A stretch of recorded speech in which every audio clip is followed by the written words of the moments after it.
Welcome back, everybody, to the 10th episode of the Tiger View podcast. It's kind of crazy saying that we've done 10 episodes already, but yeah, we're back. We're kind of getting a later start on Sunday night tonight, May the 25th.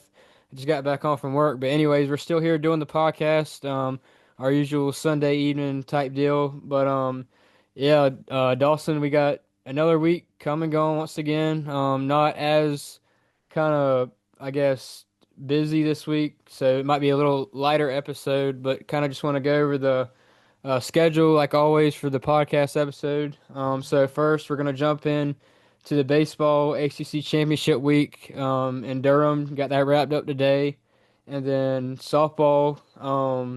Or actually, we're gonna go into regional host sites that were announced not too long ago, and talk kind of some postseason stuff with the NCAA tournament and Clemson in particular. And then we'll roll into softball, kind of recapping the Super Regionals that ended in Austin last night. And then we got some more new college football playoff news that will be happening this season. I know we kind of talked about the playoffs last episode, but now we got some more news on that today. And then yeah, just that's pretty much it. So want to go right into the baseball ACC Championship week. So Dawson, what are your thoughts from there coming out of Durham? Yeah. I mean, we talked about it before that we just needed to put up a good showing, really. I mean, we didn't have to go out and win the whole thing for us to be in a good spot to host, and that's really what we did was we came out, we handled business against Virginia Tech. We battled a lot and really kind of it felt like we got over the hump a little bit against NC State there. You know, a lot of clutch hitting. We had 16 hits that game. The one thing that I did want to see more of is more clutch pitching in that game. It felt like, we kind of kept keeping NC State in the game, even when Lucas Malstead came in and was able to shut the door. And then we look at Saturday, and you get off to a real slow start. Georgia Tech goes up on you early, and then Jacob Jarrell bombs away, grand slam to give us the lead there, and we never look back from there. And then obviously today, I think you can ask a majority of Clemson fans, and they would probably tell you that they could have seen something like this happening. I don't think this Clemson team was built to win the ACC championship. They just weren't built to be able to run through this many games repeatedly with their pitching staff, and we saw that today out of BJ Bailey. It feels like he's kind of gotten, started to struggle as the years gone on, comparably to how his first few starts were and how he was early out of the pen. He only went one and a third inning. He only gave up one hit, but a lot of his work was, North Carolina just finding ways on. He gave up two earned runs, 3 runs in total, and before he was pulled.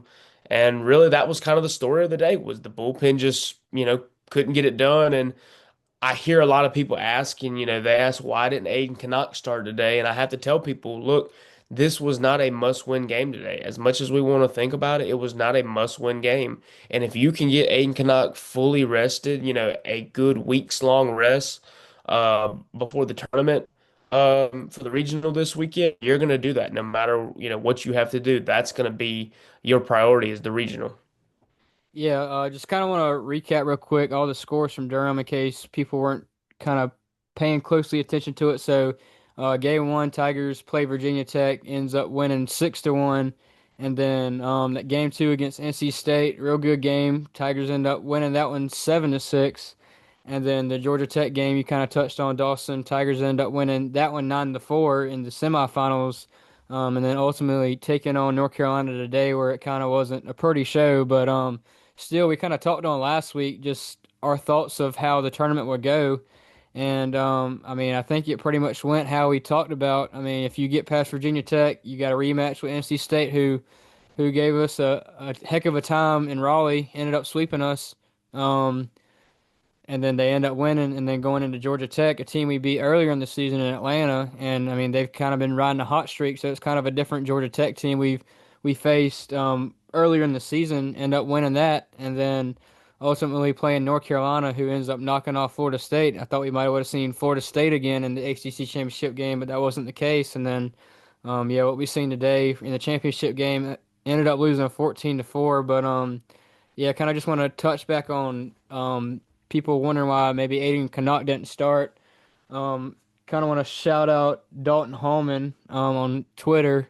I know he kind of keeps up with our stuff. He made a good point.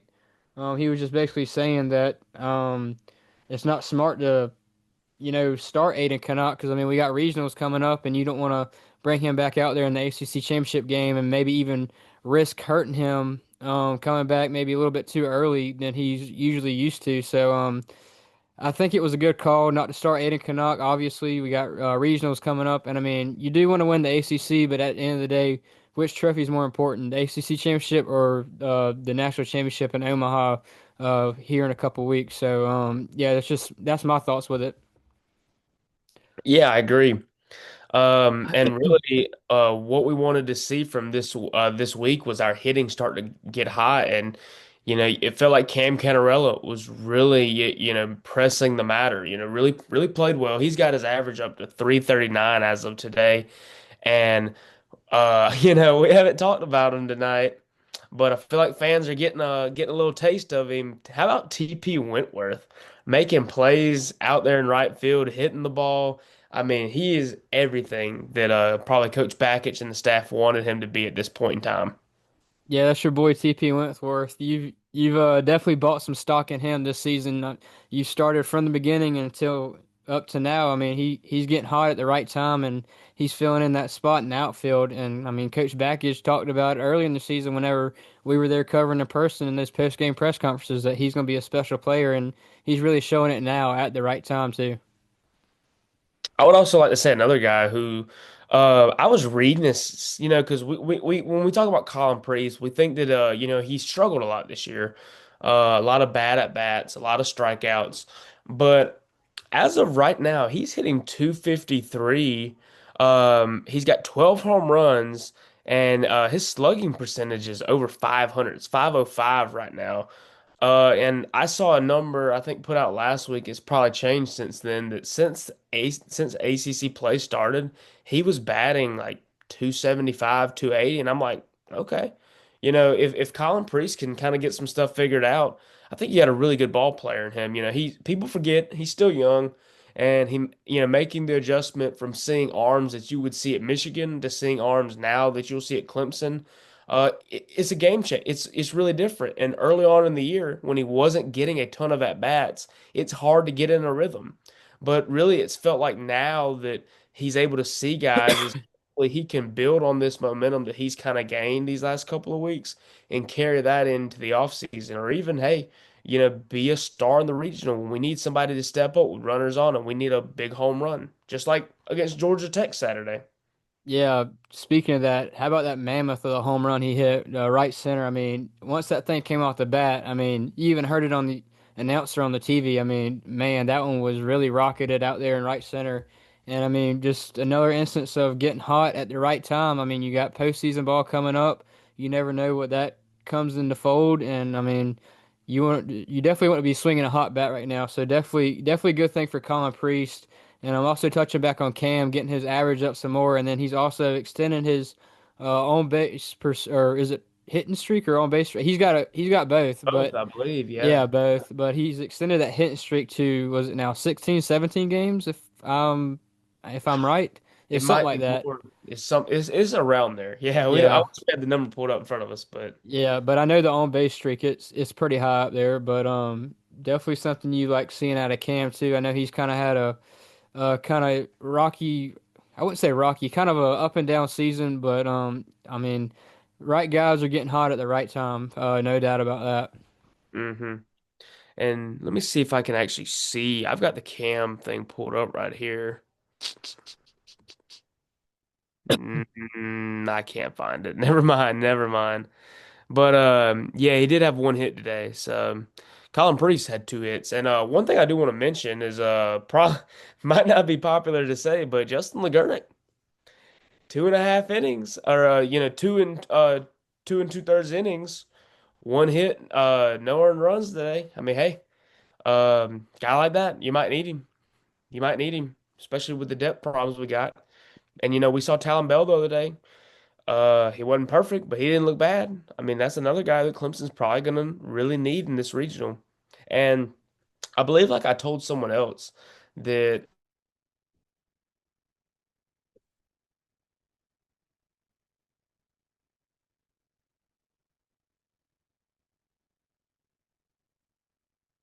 the fact that if you end up losing a game in this regional, you're gonna have to battle back a lot, and you don't really have the depth to have to play on, say you lose the Friday night game or you lose the Saturday night game, you're gonna have to play an extra game, and then you're gonna probably have to force a Monday game. I mean, you don't have the depth to play like that.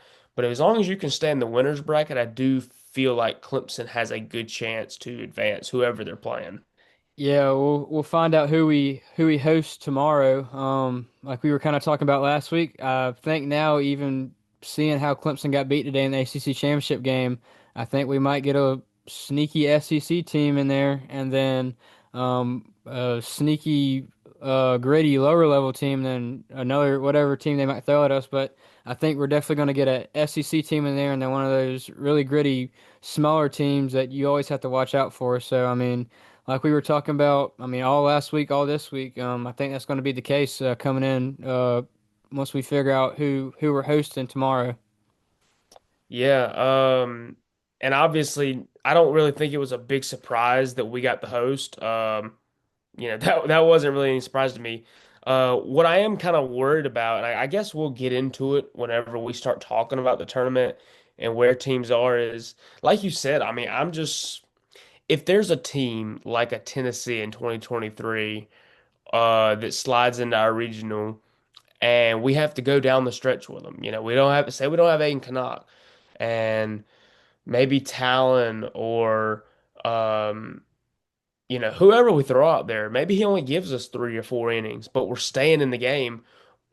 How's our depth going to handle that? Down the stretch, how many pitchers are we going to be able to bring out of the pen before one of them gives, kind of lets the floodgates open? And will we be able to hit with runners on? That was another big thing today is, I believe it was like 4-0 or 5-0, and we had bases loaded early in the game, and we couldn't do anything with it. I mean, those are big chances in games, and if you can't execute in those moments, you're really not going to have any shot at making the World Series this year.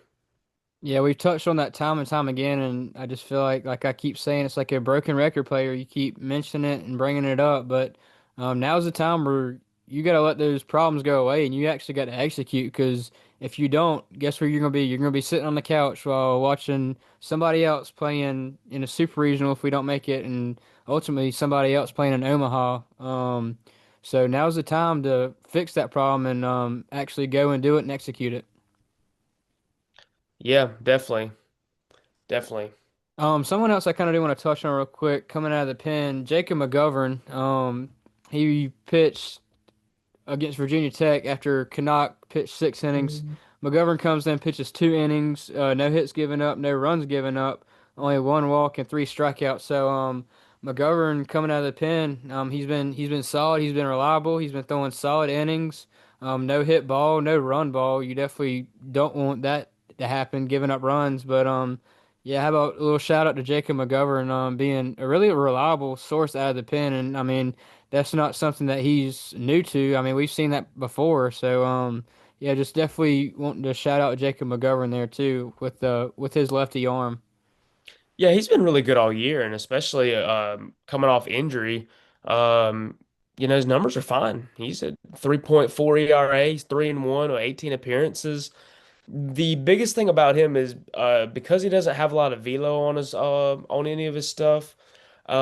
I don't really see a world where they might throw him out there as a starter and expect him to go more than an inning or 2 innings, just because typically in baseball, when you may get them on the first time with, a slower guy coming out of the pen, but when you give those guys 2 and 3 looks at him, it tends to not really go well for the pitcher. But outside of that, I mean, yeah, yeah, I mean, Bobby is just great out of the pen, and he's made a living off of it his whole career.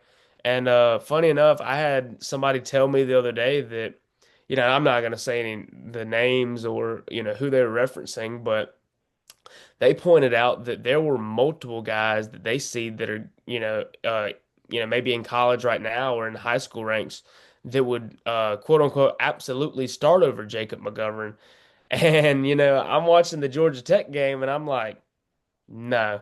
I was like, his velo is not a well representation of how well he can pitch and how well he can place pitches.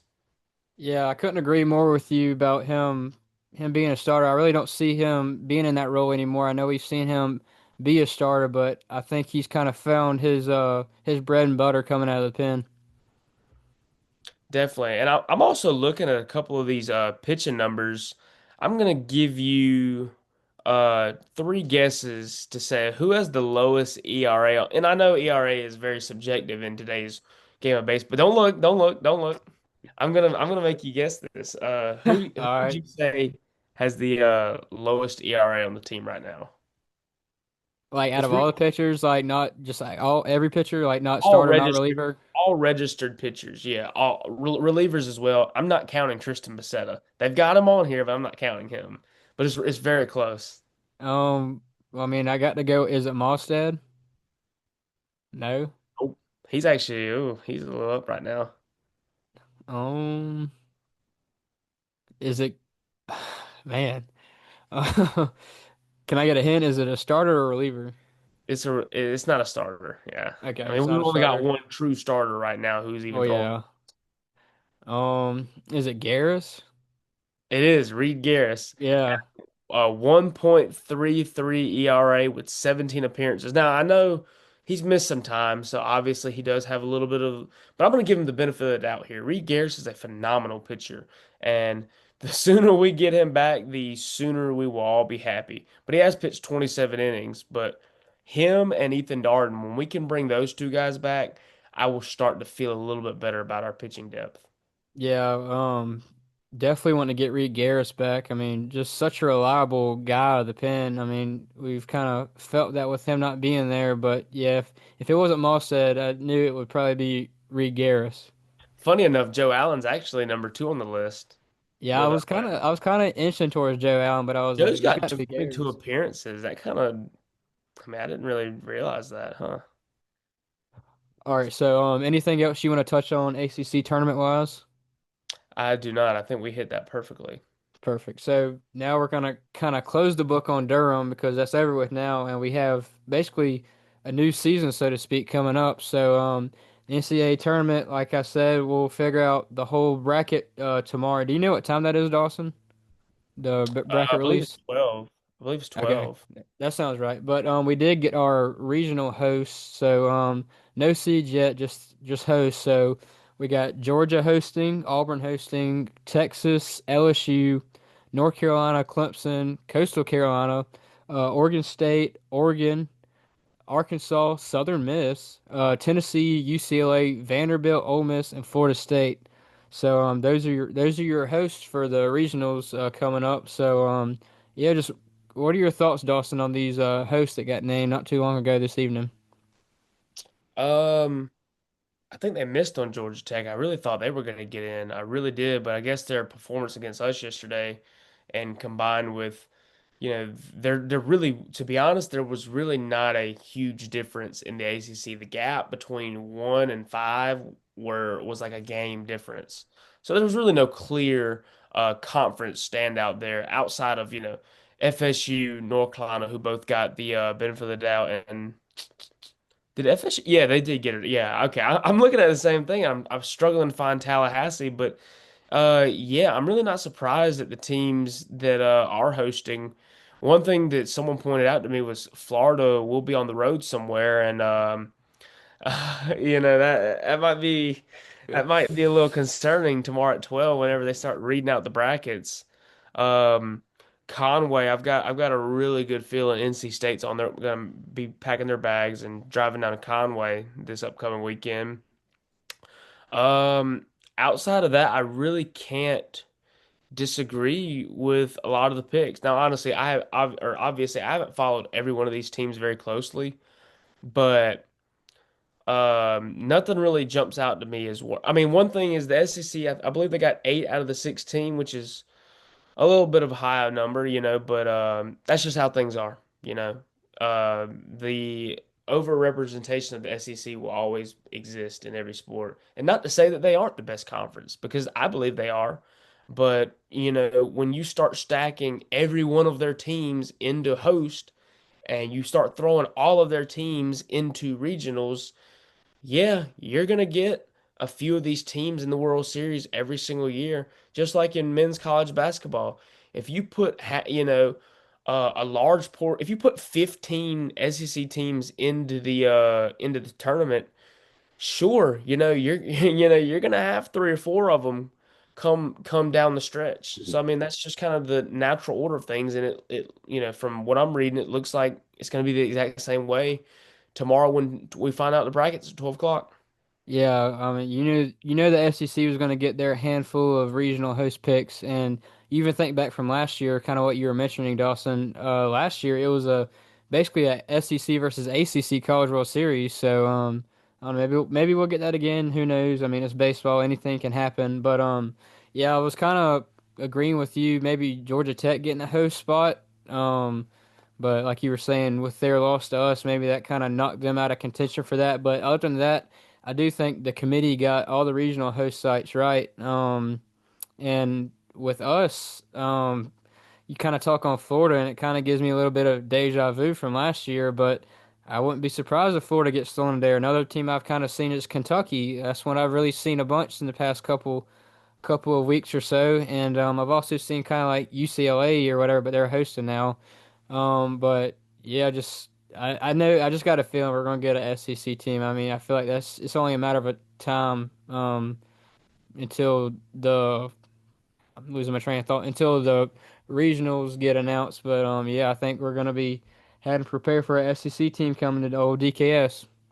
Yeah, I would have thought now if Georgia Tech would have gotten the host, then like D1 baseball projected Florida to go there, and I mean that would have been unfortunate for Georgia Tech, but in that situation, Kentucky would have slid into our regional, and now I'm kind of wondering, is because Atlanta will not be hosting a regional.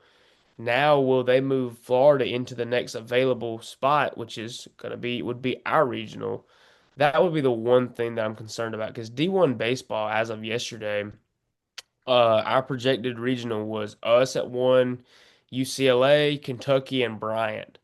Um, I actually would not mind that regional. I think that is favorable. Just whatever we can do to keep Florida out of there, anybody but them. Yeah, well, UCLA's hosting now, and I really don't know if they'll send Florida to Tallahassee because I mean it's a rivalry. But Yeah. yeah, I mean I think anytime now. I mean we're waiting for them to come out tomorrow, but I'd say give us the Gamecocks. Throw them in there. Might as well.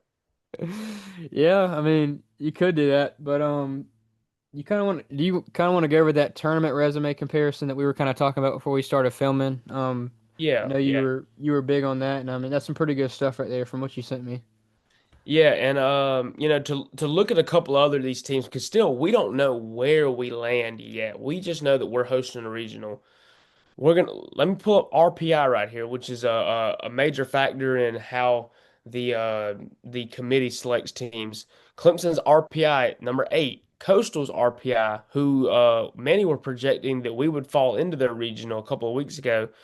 Coastal's RPI is number 9, Ole Miss number 10, UCLA, who was formerly projected to be in our regional, now is hosting number 11, and the LSU Tigers number 12.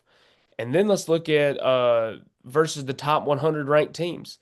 Clemson is 30 and 15 entering today against the top 100. Coastal is 19 and 9. Ole Miss is 28 and 16. One of their wins being against us in the first week of the season. UCLA 23 and 15 and LSU 23 and 13. So there's a clear draw out right here is Clemson played a really tough schedule this year. A lot of people don't think about that, but Clemson's, schedule was tough. And then the funny part is you look at the conference finish and Clemson finished 5th in the conference. Coastal won their conference, finishing 1st in the regular season. Ole Miss came in 7th in the SEC. UCLA was tied for 1st and LSU was tied for 3rd. So I think that kind of goes to show you that maybe the ACC was probably honestly, I thought it was better this year than what a lot of people might give it credit for. It was super competitive down the stretch, where it felt like there was no clear team that jumped out from a ACC record standpoint. Yeah, I know like each week the ACC they'll put out like if the season ended today, this is how the ACC tournament will look. And each week came and gone, and it felt like it was just all scrambled up week after week. There was never really like a true number one, number two, top four that would get like the double bye or whatever. But I felt like each week that like what if the season ended today thing and how the ACC tournament would look. It felt like every week it was different. I mean, teams in different seeds, different areas of the bracket, but yeah, I mean, I couldn't agree more with you. The ACC was really, really very competitive this year. Yeah, and I mean we'll see how they fare in regionals. There's really nowhere to tell. I would say I would pick three. I'll say three. I'll go aggressive and say the ACC has the potential to get three teams um, into supers and into the College World Series. And now, obviously, this could shake up depending on where everybody lands tomorrow because if Florida State and Clemson or North Carolina or somebody like that ends up having to face each other in the regional, then or the super regional, then no, you're not going to get two of them in the World Series. But Florida State, Clemson, and North Carolina, and that's easy to say because they are the host teams. But to me, is those are the three best teams in the ACC. People will look at how Clemson played down the stretch and say how they played today and use that as a knock on them, but I'm just not buying it. I think Clemson is better than most of these teams in the conference, and even against Florida State, had a real chance to win that series and totally gave it away. So I think a lot of what Clemson's problem is finding that consistent level of play and being able to perform down the stretch. Yeah, baseball season, it's a long season, and I kind of want to use what Coach Backage uses. It's a 20-mile march, like he likes to say. So it's definitely not a sprint, it's a marathon. And baseball season, you have your ups and downs. We've seen Clemson kind of have their down towards the back end and then kind of pick it back up with the Pitt series and then the first stretch of the ACC tournament. I mean, I know today wasn't good, but other than that, I mean, they're kind of picking it back up, and it might be at the right time. But I also kind of want to talk on super regionals. If we do uh, win the Clemson regional, I've been seeing some projections about maybe us heading to Athens down I-85.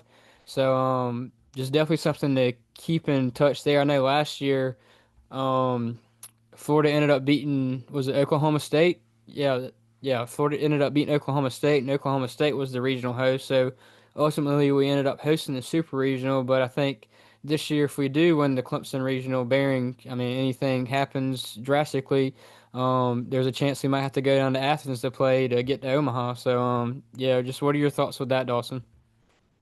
Um, Georgia can hit the ball. Yeah, that's what worries me is we played them early in the year and we beat them on a Tuesday night and Talon Bell played really well. But what would concern me in a three-game series is they can hit the ball really well. And that's it, honestly. People overcomplicate baseball and I see everyone talking on Twitter and all these, these scientists and these people that study the game and at the end of the day, it comes down to hitting the ball. Just like, I'm sure you heard the same thing. Your dad tells you, if you can hit the ball, you will find a way onto that field. It doesn't matter. And Georgia has a entire team of guys who can hit the ball. Um, they can hit the long ball. They can hit situationally. And that is one thing that scares me about them because of our lack of pitching depth.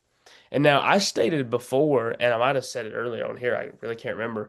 I actually like our chances better in a super regional because it is a flat three-game set compared to if you lose a game, you're playing, you know, 4, 5, 6 games in one weekend in a regional. That would probably be a really bad situation for Clemson if they had to play in that losers bracket in a regional compared to a super regional where you can throw Aiden can knock out there for game one and pray that you win that game.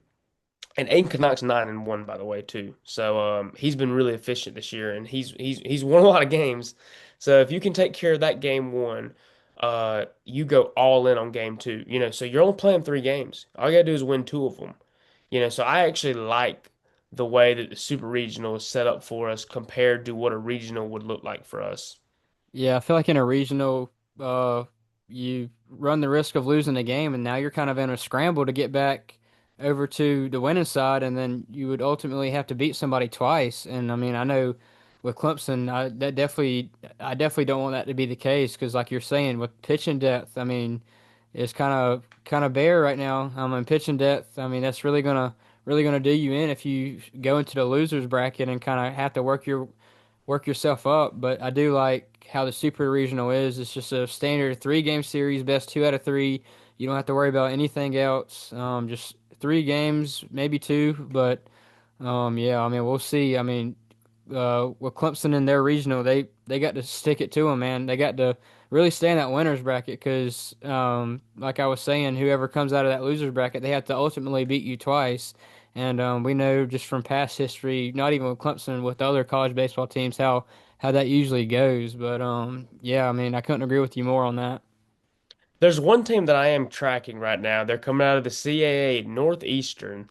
They have been on fire this year. And I know a lot of people probably don't know a lot about them because they are in the Colonial Athletic Association, but they are on an insane winning streak this year. And they have totally handled business as far as they've needed to. And they're a team with a really storied history.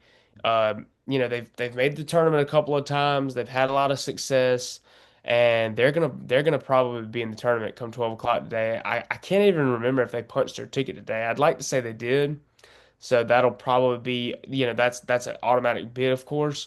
But I see here in D1 baseball where they're projected to land in the Tallahassee regional with Florida State.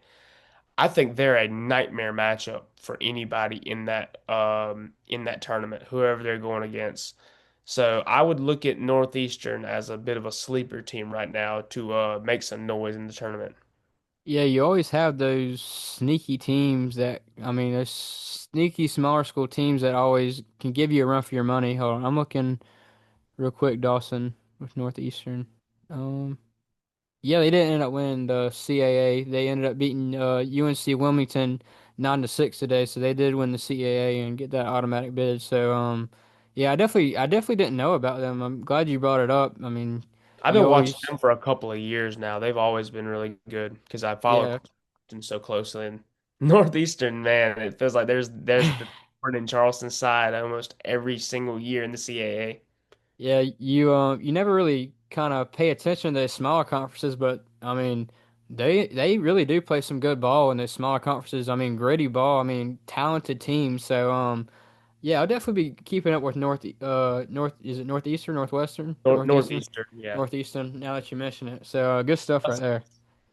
And I could be totally wrong. They could totally get blown out in the regional. I'll look like an idiot. I'll look like I don't know anything. But if I'm right, then I'll get to tell everybody that I knew. So that'll be the one good Yeah, thing. yeah. There's always that good chance. So kind of now I kind of want to talk on some Clemson expectations. I just kind of want to hear your thoughts, Dawson. What are your expectations for Clemson coming into NCAA tournament time? It's tough. I mean, I feel like this year has been a total roller coaster, and we started this year with such high expectations, and we've ran into so many problems this year that we didn't think we'd run into, as far as pitching depth and performance issues from a lot of guys, to where we've had to kind of look at our expectation, which was the World Series, and I still think Clemson at its best could get to a World Series. I see the path there, but it's gonna take quality pitching from the pitchers this upcoming weekend. You're gonna have to hit with runners on, and you cannot screw up. I know you could lose two games, or you could afford to drop a game this weekend and go into the losers bracket, but I'm telling you that's not where you want to live. This team is not built to play from behind, and this team is certainly not built to have to play with a loss under their belt in the weekend. So if you want to avoid getting shut out and losing in your own regional, three keys. Pitching has to be key. We've got to keep guys out. Aiden Canuck has to be really efficient Friday and get through the order. Number two, got to hit with runners on. that's going to be a big deal is can we score runs with guys in scoring position? Can we stop striking out and can we stop hitting into double plays? Number three, you need your stars to come out. We need Cam Kenner, Cam, if you can hear us, it's time. This is the regional. This is where you turn things on. We need guys like that to play.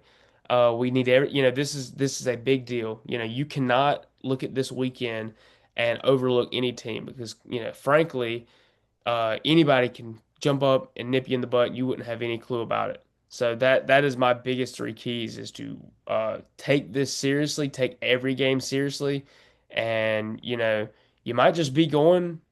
You might just be seeing yourself in a super where anything can happen once you get to that level, especially in a three-game series.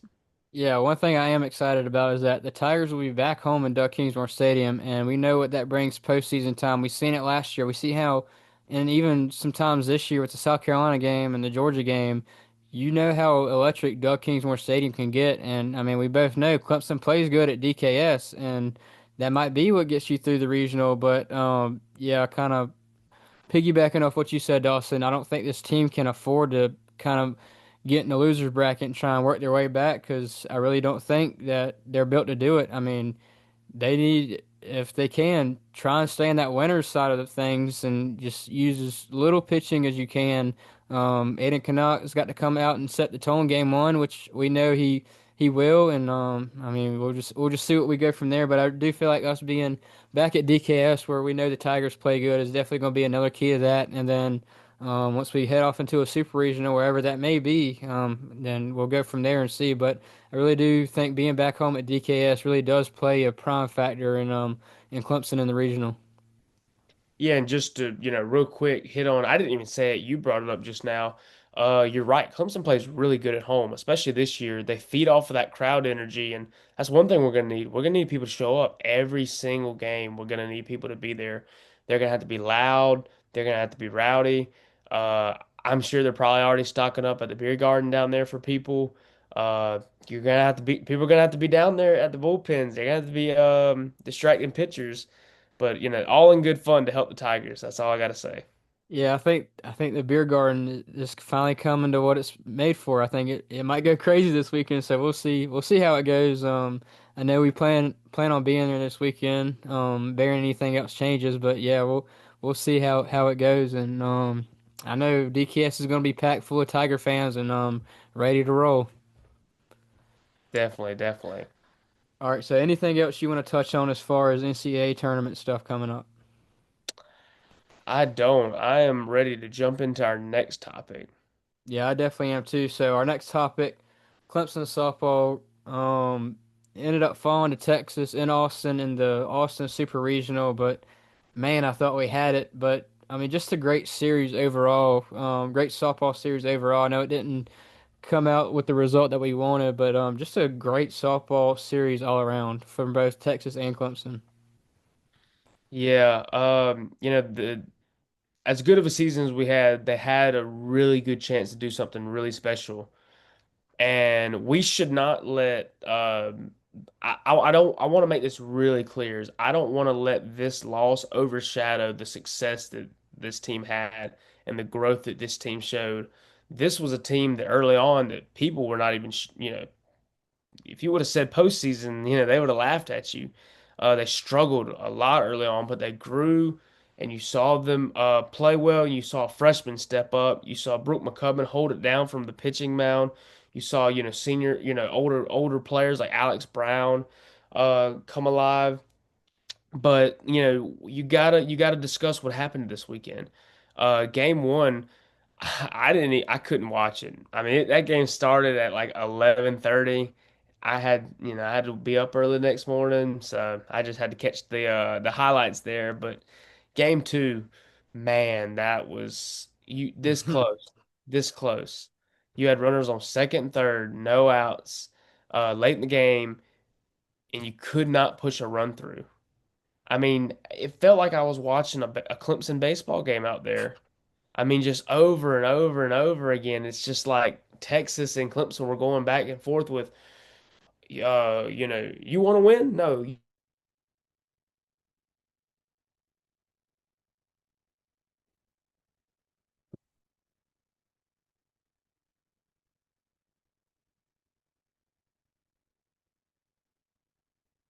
going into Friday night's game. Yeah, I cut out for a minute, but kind of recapping the scores before I go into my little spiel about it. So, game one Thursday, Clemson wins game one 7-4, and then Dawson was talking about the Friday night game. Clemson loses 7-5 in 10 innings. Yeah, and then last night ended up falling 6-5, just another close game, but. I really didn't. I watched a little bit of that game one on Thursday. I know the lightning delay kind of strung it out for it was like an hour and a half delay, and then it went on to the late hours of the night. I had work in the morning, but I did the same thing you did. I kind of looked at the highlights, and I was just waiting to wake up in the morning and look at my phone and see if Clemson won, and they did. But I think just the big part is that Friday night game. Like you said, 60 feet away. Is it 60 feet in softball? Yeah. Because it's 90 in baseball, right? Yeah. 60 feet away from OKC. That's kind of like my storyline for it. 60 feet from OKC. No outs. Runners on second and third, and you can't drive them in. And then you let Texas come back and win it. And I know Texas pitcher, ace pitcher on the mound, or the circle actually, not the mound. Um, Tegan Cavan, that girl is a pretty good pitcher. She's only a sophomore, really good pitcher. She had Clemson's number for a little while. I know they kind of hit on her in the first game, but that second game, she comes out and I mean, she does her thing, and then ultimately in game three, um, Texas brings in Mac Morgan, I believe her name is, and kind of just shuts it down. But kind of talking about what you went on, Dawson. I know it's frustrating that this team didn't make it to OKC, but you got to look at the bigger picture and really see what they did this whole season as a whole. They started out 4-6 after two tournaments in Florida, two tournaments. I mean, against some tough teams, but still, people wasn't sure what this team was going to do. I mean, were they even going to make it to the postseason with the NCAA tournament? Were they gonna have good pitching? Were they gonna be a good hitting team? Is this team too young? And I mean, they kept playing and playing and ended up getting on a hot streak. And then they ended up meshing together real well. And I highly recommend if you want to kind of look at the recap of the Clemson softball season. I actually read an article today. It was a little bit of an opinionated piece, but more of factual stuff. I posted it this morning, and it kind of actually blew up a little bit. But anyways, if you want to check that out, go to tigerviewmediacu.com. I'll kind of touch on that reason with the website later. But yeah, if you really want to dive into how the whole season went, I highly recommend reading that article. Sorry, I want to inject this real quick. I did just notice Clemson's baseball record this year ended 44-16. So if fans do remember, on that night not so long ago against Alabama, we took them down 44-16. Shout out Chase Thompson who brought that to my attention a little while ago. But sorry, I felt like that was too good to pass up there. My brain was kind of shooting from the hip there. Yeah, no, you're good. That's good stuff right there. But yeah, just a great season overall from Coach Rittman and Clemson softball. You get another year back with this year's freshmen. You get them some more experience, and hey, maybe next year we can go one step further. This past year was Clemson's first time winning a Super Regional game, so if you get two Super Regional wins, guess what? You're in the World Series. So we'll see how next year goes. Coach Rittman was saying in the post game press conference after the loss last night that there's another talented group of freshmen coming in. So if we can build off that, I think we're going to be good for 2026. So I can't wait to see what happens. I agree with everything that you said. Yeah, man. So anything else you want to touch on softball? I guess just my final point is I really hope that these young players and the freshmen that they grow from this moment right here, that they remember how it felt to lose this series because I feel like losing is important, not just in sports world, but in life. Losing happens every day, but it's how you respond to that. How does this team carry on next year and take their memories and take their pain from this loss and grow from it. That's the biggest thing that I want to see is, what are they going to look like next year now after, kind of having to deal with this. Yeah, I kind of want to shout out the veterans real quick. Like you said, Dawson Brooke McCubbin, Reese Basinger. I mean, coming in from Winthrop and kind of being our ace, ACC Pitcher of the Year. Abby Vieira, man, she's a wall back there behind the plate. You got Alex Brown, Maddie Moore. I mean, Maddie Moore is really kind of a cornerstone of Clemson softball and just the history of it. And all the other veterans that I might have missed, but those are basically the main ones. But just big shout out to them and just kind of, I guess, setting the new standard of Clemson softball, and then the freshmen that we had this year just kind of going to replace them and try and build off that and go further and further with this program. Definitely. All right, so moving along now, kind of our last little segment. So we kind of talked on the college football playoff a little bit last week with how the seeding and stuff goes, but now we got even more new news this week. College football playoff's going to move to straight seeding, and yeah, we're kind of just going to talk on that and then what that kind of looks like for Clemson coming up in the future with Clemson football. Yeah, a lot of people really didn't, I don't think, understood the concept of straight seating, but straight seating is basically taking away the four buys for the automatic qualifiers for the college football playoff. It's not getting rid of automatic buys or automatic bids, but it is taking away the top four seeds of it. So, for example, last year, um, Oregon won the Big Ten. So automatically, Oregon was the only Big Ten team that was now allowed to have a bye in the first round. So that means you saw Penn State have to host a playoff game, and obviously, you saw Ohio State play. But for example, we have a little map here of what last year's playoffs would have looked like without that straight seeding, and you would have had Oregon at number one. So they would have still. Hold on, is this? Yeah, yeah, okay, yeah. You would Yeah. have had you would have had Oregon at number one. You would have seen Georgia at number two because again, this is not based off of this is not based off of one team from each conference getting into that top four or that fifth if you count the ACC or a outside or an outside group of five team.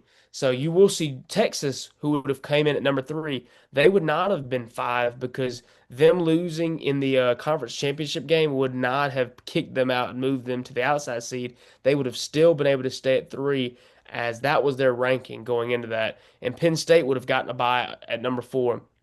But for Clemson's matchup, Clemson would have stayed at 12. This would not have affected Clemson last year, but they would have played Notre Dame instead of Texas. And I don't know about you, but if we would have gone into Notre Dame, um, things could have looked different. I really do think that. And I could be wrong. Notre Dame could run the ball really well, which is something that we could not defend against, and Notre Dame could have ran all over us. But I think that would have been a better matchup for us rather than Texas. And I think even these other matchups would have been a lot more competitive in this way because now with straight seeding is you are getting fairer matchups. There will always be blowouts in the playoffs, but like Indiana and Boise State, that is a so much better matchup than Indiana and Notre Dame or Boise State having to sit around all the first round and wait on Penn State to come play them. Even 7-10, it might still be it might this might would have been an easy Tennessee win, but Tennessee would have played SMU. That would have been a really entertaining game in my opinion, I think. And then you can look at Ohio State and Arizona State. We like to say Arizona State could have kept up with them, but man, Ohio State felt like a buzzsaw all last year. So I mean, that game specifically, I don't know what it mattered. But even for this upcoming year, this is going to be a big deal to know that, like the SEC, they could have two teams in the bye, or the Big Ten could have two teams in the bye now because they're not limiting it to one team per conference. And now you're going to see a lot more fair matchups come first round and playoff time. So I think I am in the belief that the NCAA did get this one right. I like this move. Yeah, I am in favor of this new straight seeding model. Like you said, you can have more than one conference getting the top four bye, but I also feel like this is kind of more of a way that makes more sense than last year's format did. But yeah, like you were saying, Clemson, I mean, they still would have been the 12th seed, but they would have matched up with Notre Dame. And I mean, we know how those Notre Dame matchups have been as of late. I mean, I know we won last time we played them in Death Valley, but we would have had to go into South Bend. And the last time we faced them in South Bend, DJU was the quarterback. And I mean, I know that was a kind of kind of a hectic game, but we know how those matchups with Notre Dame can be, Clemson and Notre Dame, which we will be playing them more often here in the foreseeable future. But I would think if Clemson did win that game against Notre Dame and have to go into Happy Valley, I don't know how that would have fared, but yeah, I do love this model. Like you were That game saying would have with, been a neutral site game, wouldn't it have been? oh wait, yeah, that's right, you're right. Not Happy Valley. We would have that would have been like a neutral site. Yeah, you're right. I'm thinking ahead. But anyways, I do like what you were pointing out too with the Indiana and Boise State game. It kind of feels like a more fair game than like we've seen this year. Boise State having to wait in the Fiesta Bowl and ends up playing Penn State, and then Penn State ends up handling them. But yeah, I think this weighs far better than last year was, and I love it. I mean, I can't wait to see what the season holds and how it kind of fills out once the season comes along. And ideally, we're not even really going to care about this that much because we're going to be a top four seed anyway. Ideally, I'd like to get number two or number one. I don't think they'll give us number one because the only way that I would see us getting number one is if we beat LA. We're gonna have to beat, we're gonna have to be undefeated for that. But we're gonna have to have some help from LSU and South Carolina and probably Louisville. LSU is gonna have to probably, still be in that top 12 by the end of the year after losing to us. And South Carolina, I believe, will have to finish with a record of 9-3 to propel us to number one, and that's with a loss to us. So we're gonna have to be one of their three losses uh, to give us a strong case for number one, because you're not really gonna have a lot of strength in the ACC this year. So if you can have a win over a two potential playoff teams, I think that would bolster your ranking to number one, barring somebody else were to go crazy. But I guess talking about rankings and predictions, that's probably for another day. Yeah, I do agree. I think Clemson will get one of the top four seeds, and I mean we'll see how it plays out. But I do agree with you saying it all depends on with us if we do beat LSU, how they kind of fare the rest of the season, and then the same thing with South Carolina. So I do like what you were saying about us possibly getting number one seed, but I do feel confident in Clemson grabbing one of the top four seeds though. Yeah, I do. I do. Trying to think what else. You got anything else you kind of want to mention with this? I am excited for college football season. It can't come quick enough, man. I swear. I'm tired of doing all the predictions and rankings and all that stuff. I'm just ready to go, man. I'm ready to go.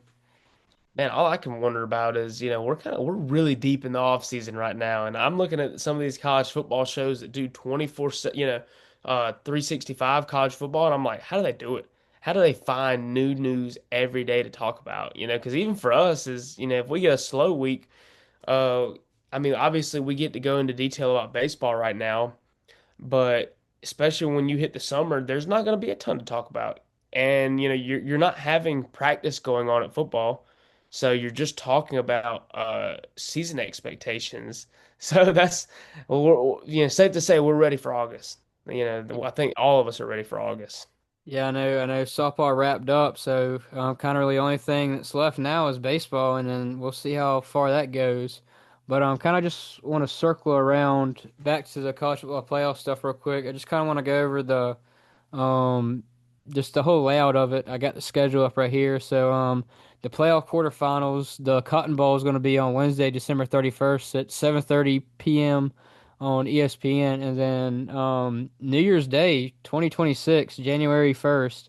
That's going to be an eventful day. You got the Orange Bowl at noon, which I kind of feel like the Orange Bowl should be at night, but the Orange Bowl is at noon on ESPN, and then right after it, you got the granddaddy of them all, the Rose Bowl at 4 p.m., which is that's the usual start time for the Rose Bowl, and then you kind of round it out with the All-State Sugar Bowl at 8 p.m. on New Year's Day. So yeah, New Year's Day is gonna be pretty lit, and then kind of going into the semifinals.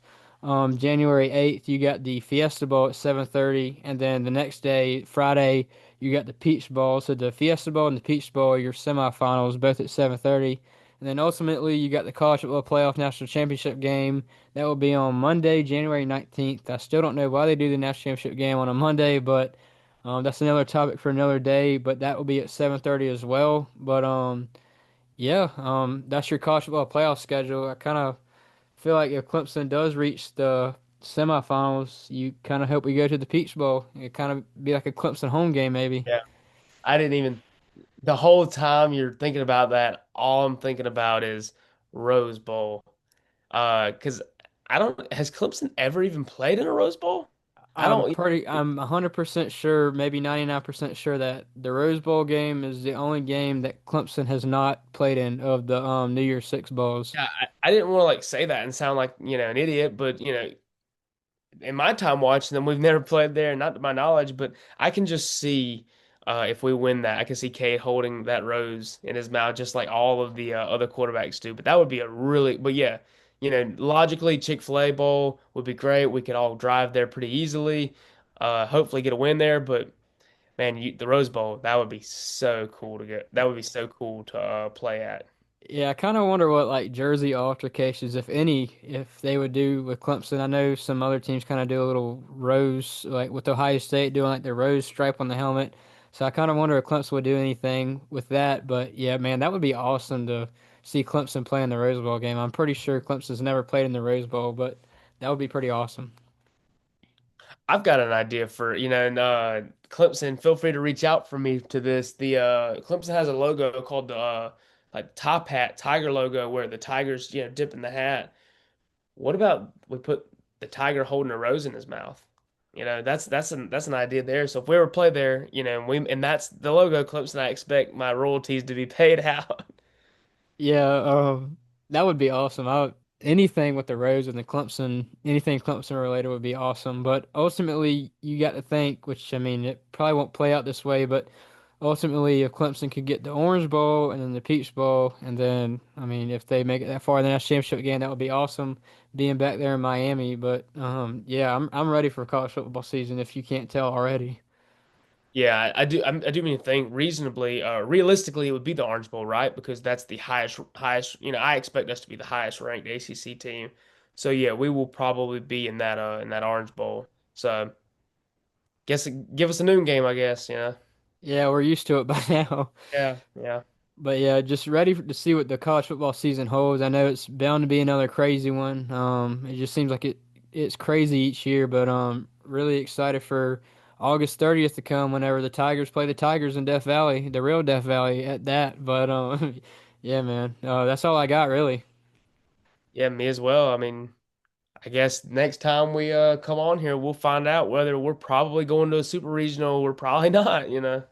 Yeah, so me and Dawson's looking to be on site for the regional, so y'all kind of stay tuned there. Maybe we can kind of do a little video again if possible, like we did at the spring game. We got that seemed like that got a pretty good attention, but yeah, just be on the lookout. Dawson and I is always posting on social media, always something to talk about for sure, especially over there on the X world. I know things can get kind of crazy with that, but yeah, that's really all I got. This was another fun episode. I know we didn't have a bunch to talk about, but I feel like we kind of did a good job of really diving deeper into these segments than we usually do.